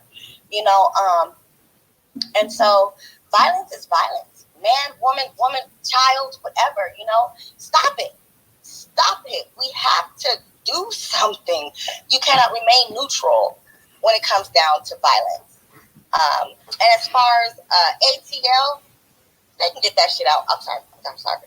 They can get that out of my face, okay? Because all those programs aren't going to go to anyone but who they want them to go to. Just like another speaker was saying, they throw our name in it, and then everyone else gets the resources. We're not going to say we want cash reparations. We want programs. Well, we have programs now that aren't working. All right. I don't hear them saying anything about trying to get rid of Coptown in Atlanta. Where's the protest for that? But you want to protest and you want to talk about this stuff about reparations, how we aren't going to get them and how we do get them. They have to be this way. Da, da, da, da. Well, you could say the same thing about Coptown. I don't see no protest. I don't see anything going on. What do they think is going to happen? They're going to use Atlanta as an experiment for this Coptown. And I don't even really want to see that. I feel like it's just going to be so sad because everybody's just like, I don't know how Original said it. Maybe they're lost in the sauce down there and they don't really understand what's going on. But Coptown is way worse. That should be the first thing on their menu before trying to chop down reparations, for Black Americans. And yeah, I'll land there, you guys. I just really want to try to add some peace into this conversation. Newstoter, you've always seemed to be pretty biased to me. You know what I'm saying? Being a journalist and a news curator. So I never really get you're choosing a side, but hey, I didn't even know that it was actually gonna go to it went to that place. Well, we went back to talking about her outfit from who knows, that space had to be a month and a half ago, 2 months ago. I didn't, that definitely was not the actual the focal point of the space tonight. Even though we wanted to highlight, the situation that's going on with Keke. We definitely was definitely not coming from a point trying to start any kind of gender war, anything like that, going back and forth in the actual space. Because absolutely not. That's not us. That's not our culture. That's not who we are as a people. We don't have gender wars, okay? I was in a space earlier where they were trying to say Black men are the reason to blame for the community. No. It takes all of us. It takes all of us, okay? If we want our community to be better, it's not going to just be Black men who are going to do it. Black women are going to have to do it right beside them, just like we did everything else right beside them. And so if it comes to violence and it's a woman or a man, Black woman, I'm getting in it. Let's stop this violence. Let's stop it. Let's try to bring some peace and some love into the situation. And I'll land there. Thank you so much for allowing me to speak. Newstoter. Peace and blessings to the room. Love y'all. Thank you, sister. Thank you. And I agree exactly what you said 100% there. Matter of fact, when you were speaking about the actual Cop City, we did a space on that months ago as well, too. So, we're touching up on the current events. We're touching up on the news cycle. We're touching up on topics, whether it's news, political, education, health, even entertainment we put up in there as well too. So we're just trying to touch up on a number of topics tonight as well. So like I said, definitely tonight's space podcast was not here to actually try to create any kind of divide or any kind of war, anything like that.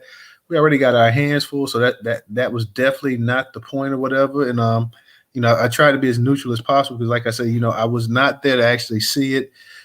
And I know unless she had the actual stills, I had not seen those stills, anything like that as well, too. So, I was always told if you were not there to actually witness something, you really can't speak on it. If you're not there firsthand to actually see exactly what transpired happened. Now, of course, things come out, evidence and everything else comes out later on that you don't have to be there. Certain things come out and prove something may have happened or whatever. Then you got to go ahead and you got to call it how it is. But, I was not there. I did not see it. I even when this space started up, I even made the point of saying that I didn't even know that they were still together. I didn't know they were still, had any involvement outside of having a child together, whatever. I didn't know that these two people were even seeing each other still or whatever. And apparently, if she had some kind of restraining order on this dude or whatever, and he was still coming by, apparently, they weren't together. So I don't know. I don't follow Keke Palmer like that. I've seen some of Keke's work and stuff, some of her movies. She's a good actress. She's been acting for a long time, so she's talented. But I'm not a fan of her like that. Well, I follow and I keep up with everything that's going on with her. So like I said, that was not the point. I did not want to go ahead and get into definitely into a man versus woman, more so black man versus black woman or whatever like that, because that really it really does nobody any good at the end. Instead of actually talking about this, like I feel like we can talk about the situation as adults or whatever. And then people come up here and give you opinion or whatever. You want to give your opinion about the situation. If you felt the dude did this, fine. If you felt she did that, fine or whatever. But I didn't want to get it to the point where it got to the point that it was finger pointing and this and that or whatever. And we see a lot of that anyways going on. And there was a number of topics. I believe somebody had posted something. I believe it was FBA Negro. He asked what was the fake Atlanta reparations about. It's about instead of giving cash reparations, they're talking about giving tax relief, and in terms of property and stuff like that. So they don't want to go ahead and actually pull out the cash for the actual reparations. They're talking about the property tax relief and all this other nonsense. So that's why I put in the title Atlanta Fake Reparations, because there's only so much you can get in these titles in these spaces anyways. So you have to go ahead and try to shorten things and try to use your imagination as much as possible, because the titles ain't but so big in these Twitter spaces and even on YouTube as well too. But I had to go ahead and try to be somewhat creative and just call it what it was. It's Atlanta's fake reparations, because that's pretty much what it is. Fake reparations, nonsense. Same as the crap up there in Evanston. You're sitting up here talking about grants or loans and $25,000 for here. You're going to take a lottery and you're going to pick X amount of people that you're going to get the money to. I mean, just nonsense stuff that, it's not reparations. It's just a way for you to actually find a way to go ahead and find another loophole and get people more in debt. By the time you go ahead and kick out this money for these loans and this interest free this and all this other crap, people gonna end up costing and owing you money at the end of the day. So that's not really reparations. It's not reparations at all, to be honest. Trouble Original, I'm not sure which one of y'all had y'all hand up, but definitely if y'all know, was it you, Trouble? Did you have your hand up first, or was it Original? I'm not sure. Yeah, I'm up first. Go ahead, you got it. Okay, so thank you, I Am Money, for coming through and with that little tidbit, my sister. I appreciated that. I hate the whole gender war thing as well, and I know that when Newstoter posted that, it definitely wasn't with the intentions of causing anything between us black men and black women. And I hate to see that every time something like that happens in the media and it comes to social media, that's essentially what ends up happening, is it turns to a man versus woman type of thing. I get it that there's a lot of guys who witness, women in life that pretty mouthy or like to run up in men's face. I've seen the same. I've seen all sides of the spectrum. I've seen women run up in men's face and, nag him or push him to the point to where he feels like his only way is to retaliate physically to make her back all the way up. Some women push him to the point to the only thing that they can do is to knock her down. In his mind is to knock her down right quick to get her to, do whatever. And then I've seen where there's women who would run up in a man's face and the man go on about his business because he knows if he put his hands on her, he's going to hurt her. And so I suggest the latter. But there's some men who don't have that control to do it. Us women, on one hand, everyone knows that we can be emotional creatures, and we delve into what we delve into when we speak, and I am my mother's daughter, so I will slice you down verbally with my tongue, because I know I can't physically beat you, but I'll slice you so goddamn bad, verbally, you want to fight. And I might want to fight too, but I appreciate the men in my life who had enough good common sense, probably because they know my person's close to me to go ahead and walk away. But I've been around both spectrums. I've been around women who will say something to a man or disagree with the man, and the man get upset and he want to fight. So I'm not the type of person who would tell another man, well, if you see A, B, and C, you should intervene, because there's some of our brothers who just don't want to intervene and be bothered with it, because they have seen where, okay, I had a friend who intervened and he got murked. He got put in a bad position. It was the woman's fault. She started it.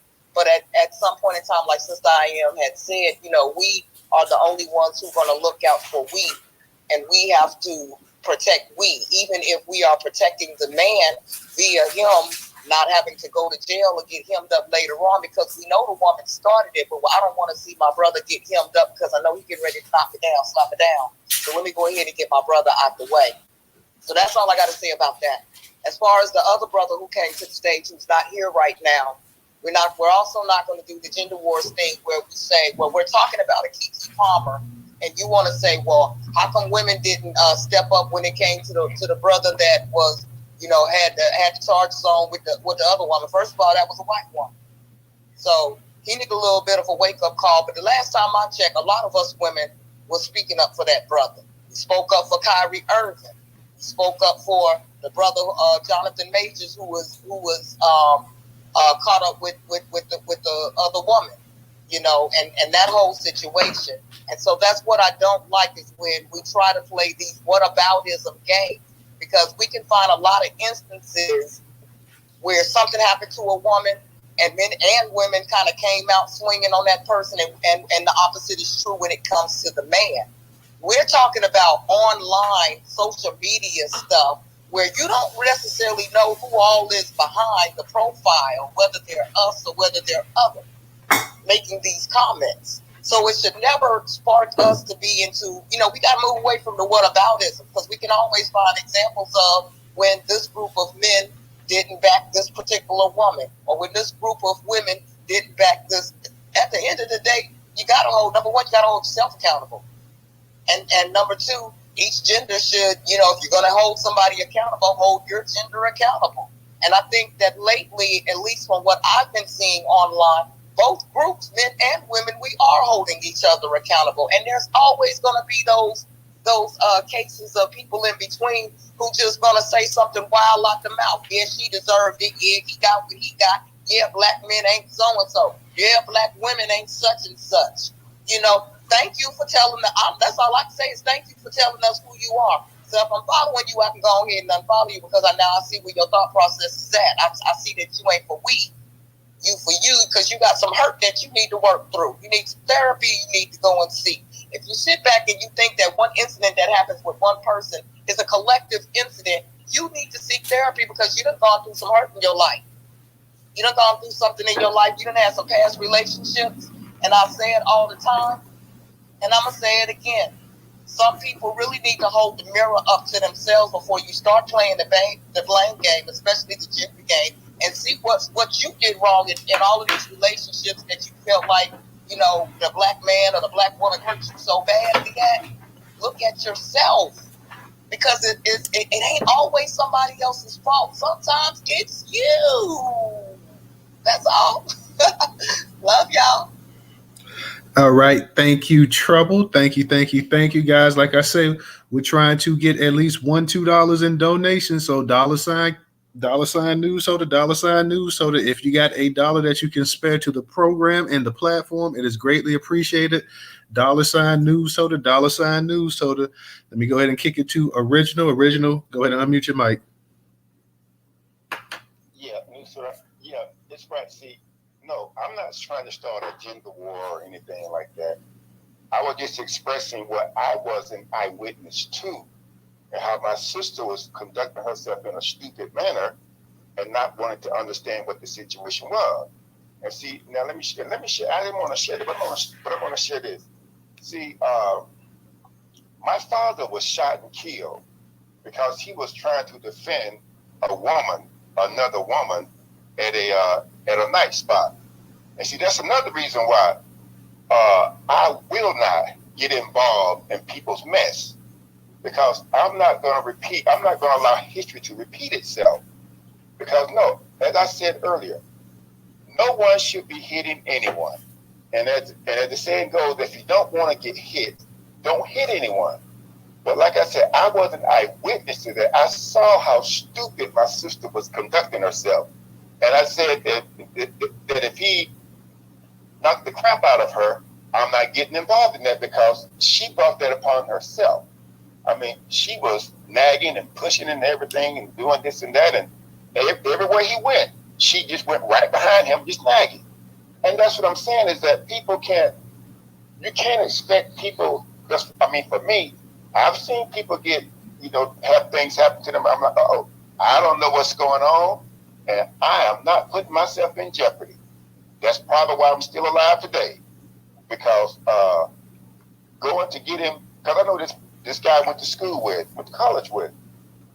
He said that he saw this man and woman fighting, and he was trying to help the woman out.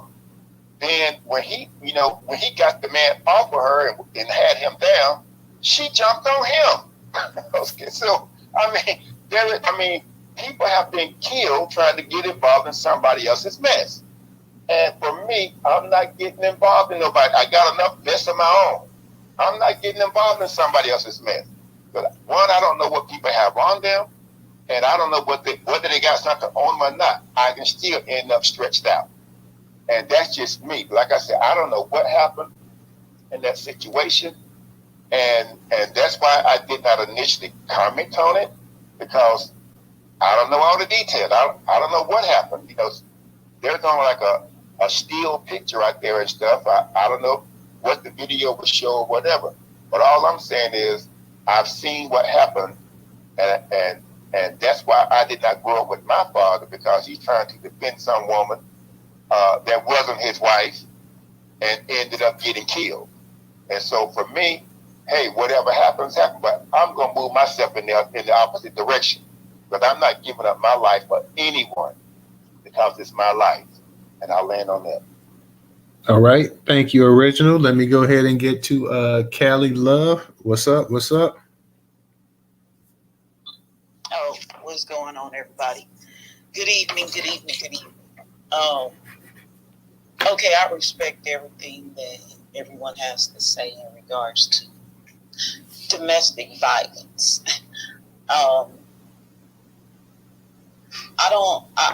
I can appreciate what Original is saying, but at the same time, this is what I do.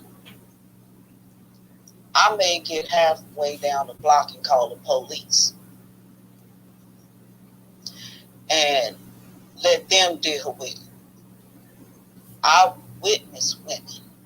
I don't know what they were fighting for, but they eyes beat out the socket.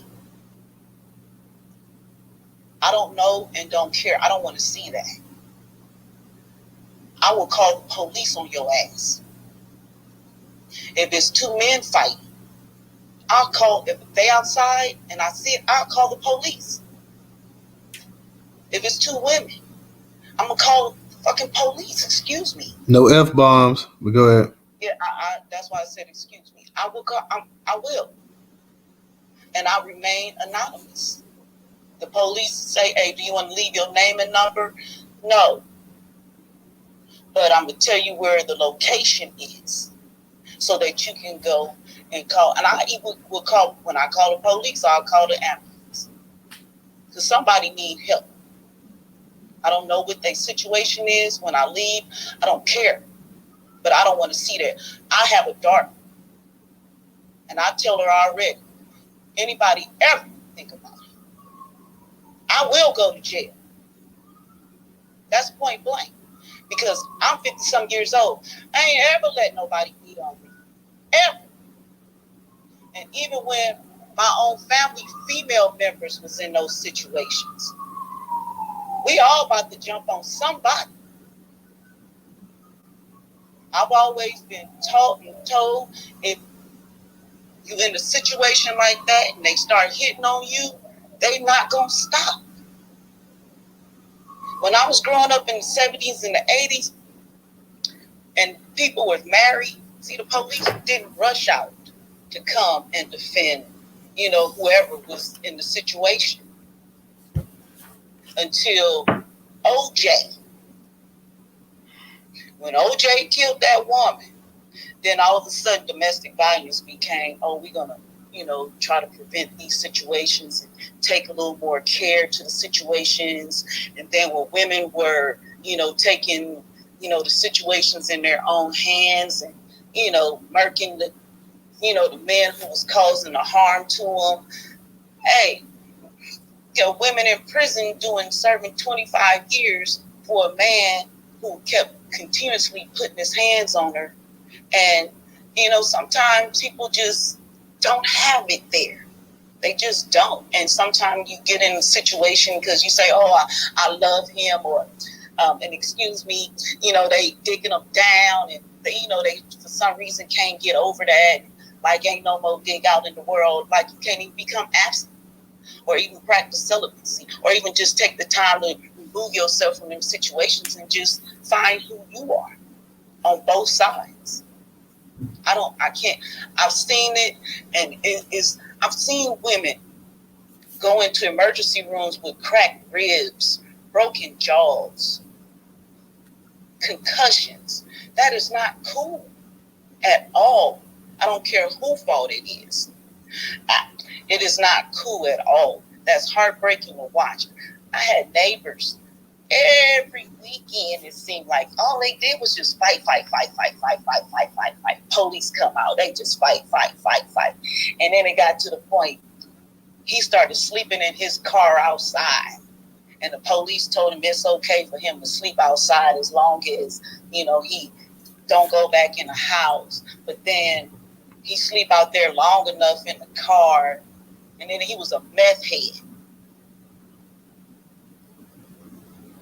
Some of these situations are just not really cool at all. Some of these people shouldn't even be together. Oh, they be thinking the sex is all that. No, it ain't. It's not. And the money is not either. Your emotions, your heart, your soul, your spirit, you need to keep that all collected in one spot and keep it good. Your mental cognition is important. And when you have children, all I used to think about watching my neighbors over the past, this is no more than probably about over the past 5-7 years. And they had kids over there. You could just hear the kids screaming and hollering all the time. Police coming in 3 or 4 o'clock in the morning, waking up everybody in the neighborhood. And it wasn't just the police coming. We had helicopters coming out for them. That is not cool. It is not fun at all. I know how you feel. I don't want to get into situations and you end up getting, the one caught up at 911. It's a situation going on. I don't know what's going on. I hear people screaming. Here's the address. Here's the street location. Woo, bam. Police get there. I done walked away from the situation. Oh, I seen somebody right here on this street. They said, well, where you at? I said, I don't know because I'm gone. I was driving down the street. And I synced it. Can you go help them people? There's no gender wars. Some people just aren't meant to be with each other. And they should recognize that at an early stage before it gets out of hand. We don't know what type of person he is. We don't really know what type of person she is in private. But even with this situation with Blueface and his 2 baby mamas online, I think that's disturbing to me. It's like, what is their problem for real? And they going back and forth, and the females is going back and forth. And that's crazy. All 3 of them is unstable. All 3 of them. And for a record deal, they ain't making enough money. They outfits tell you that they ain't even making enough money. For me that is so disturbing. I get so tired of watching them. It's like every time you turn on either Twitter, YouTube, Instagram, Blueface. And that girl, it's heartbreaking to see Black families. We need to stop. Like they in the old days, talk to your person, date court first, and then watch for the trigger signs that they'll tell you up front what type of person they are just through conversations. And if we don't, that's what we need to really get back to. Keeping our legs closed, not be so rushed to let somebody in. No, that's too much. I try to tell, and I have 2 boys too, and I tell them, do not put your hand on not their female. If you don't like what she say, walk away. And I know it get difficult, but make every concerted effort. Make every concerted effort. And if you socializing or trying to date a young lady who works your nerve like that, man, bounce her behind to the curb and throw her back to the streets and let somebody else deal with it. And the same thing goes for another man, because somebody's going to deal with him. Somebody going to deal with old boy. Somebody going to deal with Keke. Blueface and his whole little triage, I think they all in the bed together anyway. That's a whole mess. It's not good for our families, especially in 2023. We trying to move forward and build Black families. All this publicity like that, it's heartbreaking for me. I don't know, maybe I witnessed too much growing up, but hey, it is what it is. It's heartbreaking. It really is. And they need to get off of social media with that mess, for real. And I'm going to land my plane. Thank you. All right. Thank you, Callie. That was pretty powerful. I would make one correction when you said OJ, he was found not guilty. So, I know a lot of people say, hey, he did it or whatever, but he was found not guilty in the court of law. So I just want to go ahead and add that tidbit to it. But thank you for coming up, sister. Let me go ahead and get to Rerod. We ain't going to be going too much longer, y'all. We're going to be getting ready to close this down a little bit. Rerod, go ahead and unmute your mic. Newstoter, thank you so much for allowing me to speak once again. I won't be long. I understand your original. I also understand Callie. But what I'm saying is we have to take back our power. And calling the police is relinquishing that power. When you call the police, you don't know what's going to happen. We don't know what's going to happen. Somebody could die. Somebody could be taken away from their children forever or for too long. And so we really have to get back into who we are and how we can help each other, because the system isn't built to help us in any way, shape, or form. And so I understand the men who are like, I'm going to stay out of it. This woman brought it on herself. And I understand the women who are like, I'm going to stay out of it. They brought it on themselves. I'd just like to add a quick story. I was driving one time and I seen this man, and he was like punching this girl like in the face, and she was like kind of cowered over, the other seat. He was just punching her. And I just honked my horn, beep, beep, beep, beep, beep, beep, beep. And I was like, stop, what are you doing? And sometimes you don't have to be physical to get involved. Sometimes you can just say something that startles people. Sometimes you can, for me, if my neighbors were Black Americans and they upstairs and they fighting, before I call the police, I'm going to knock. And I'm going to say, are y'all okay? And maybe that might be enough for them to be like, okay, so we've got the attention of the apartment complex now. Maybe we need to chill out. Or maybe you know what I'm saying? Before we go to this system that doesn't have our best interest at heart. Original, like I said, it wasn't a dig on you at all. I was just trying to say that, as Black Americans, we really rely too much on this system. We believe what this system says about us. I feel like we have been indoctrinated in some areas, and we need to unlearn a lot of stuff in order to bring it back to how it used to be. And all of these systems, even Keke, going to the police, doing what she had to do it. But had we had family there, had she had uncles there, had she had brothers there, maybe it wouldn't have gotten there. It wouldn't have gotten that far. And so we really need to bring it back, because this system is meant to lock us up. Prison to pipeline, school to prison pipeline. We're not even really breaking crime no more, which is why they're pulling us over and finding reasons to shoot us. Okay, because we evolve. We're not the bad ones.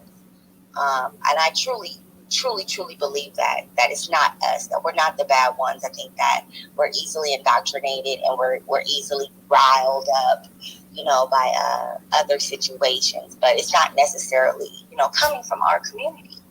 And so I just would really like for us to try to figure out a way to problem solve on our own, because it's one thing to see a situation, call the cops and leave, but you don't know how that situation ends. You don't know if it ends in someone being shot and killed.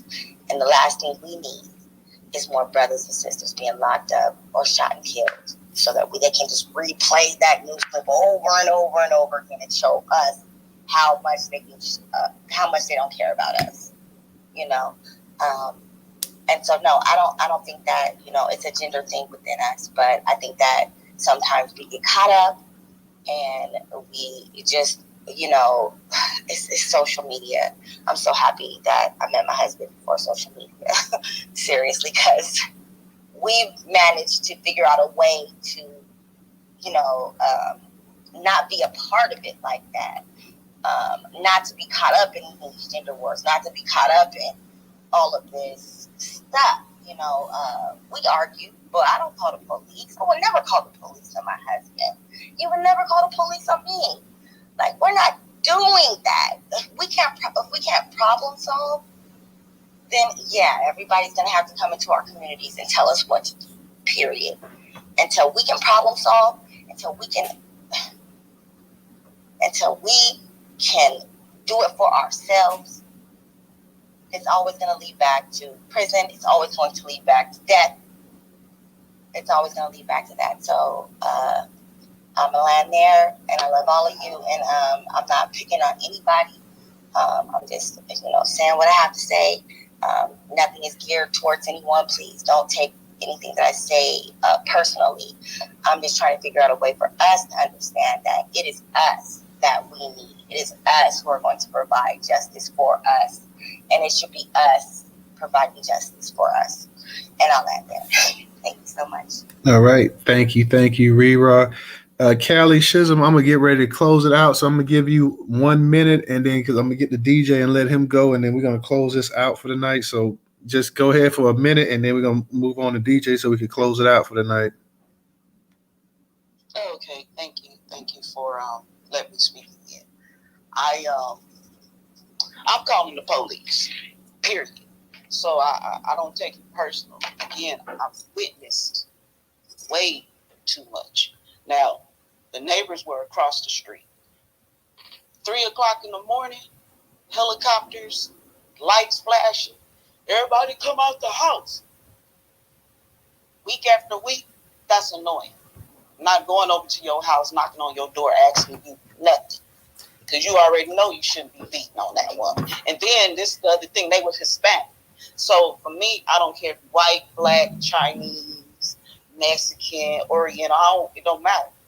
I don't want to hear it, and I don't want to see it. Period. I've seen when folks were shooting at each other. Just off some wild, whack stuff. Some people cannot control their emotions, but if it's in my presence, I don't want to deal. I don't want to see it. It breaks my heart. I know women who've gotten killed in these type of situations because nobody came and intervened. And even when someone came and intervened and tried to play that polite, people, they didn't care.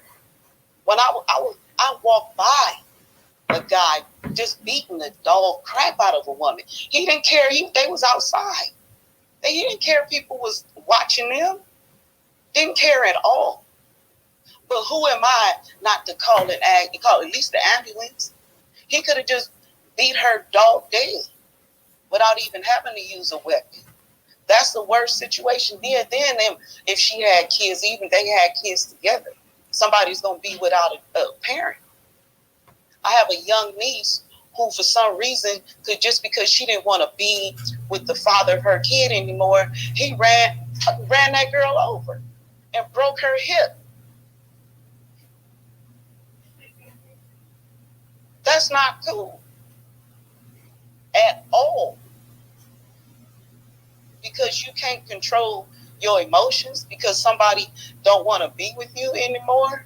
Sometimes that be with that be. Those situations is heartbreaking.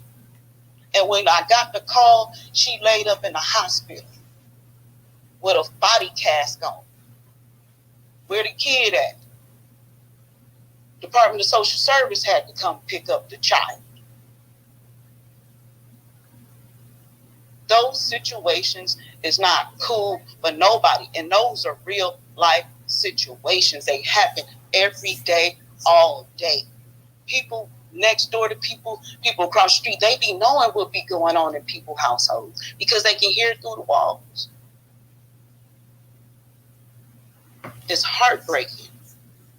Some people go to counseling, some people don't. Some people will, some people won't. Some people have to go to counseling in jail. If you got to do 18 months, sit down and think about it. And if you get out, back to that person, don't go back into that. But more than likely, people, they're going to get back in a relationship. And that's just how it be most of the time. Until you have to gather yourself together and say, hey, if prayer works for you, you say, hey, I treat it like a 12-step program. Callie, sister, not to cut you off, but we're gonna get ready to close it down. But I appreciate you, definitely. Okay, no worries. DJ, you got no problem. DJ, you got something you want to say real quick?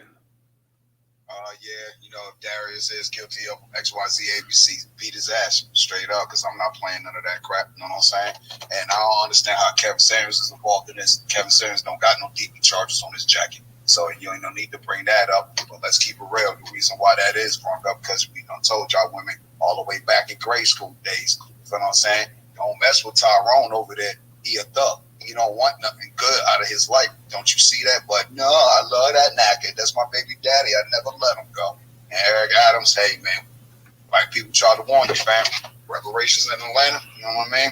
Hey, y'all folks better get on it. But, yeah, I do want some tax-free stuff, though. But I want more than that. So if we ain't staying on this 24/7, you already know the Tether gang going to grift everything. But good night, Newstoter out. All Next right. space out there going in the studio. I'm back. All right. All right, y'all. Appreciate everybody coming out tonight. Thank you guys as always. We're going to be back tomorrow night. So everybody definitely check us out tomorrow night, 8 p.m. Eastern Standard Time on Twitter. If you're on YouTube, that'll be 8:10. So see you guys. Take care. Have a good night. Be safe as well, too. Peace.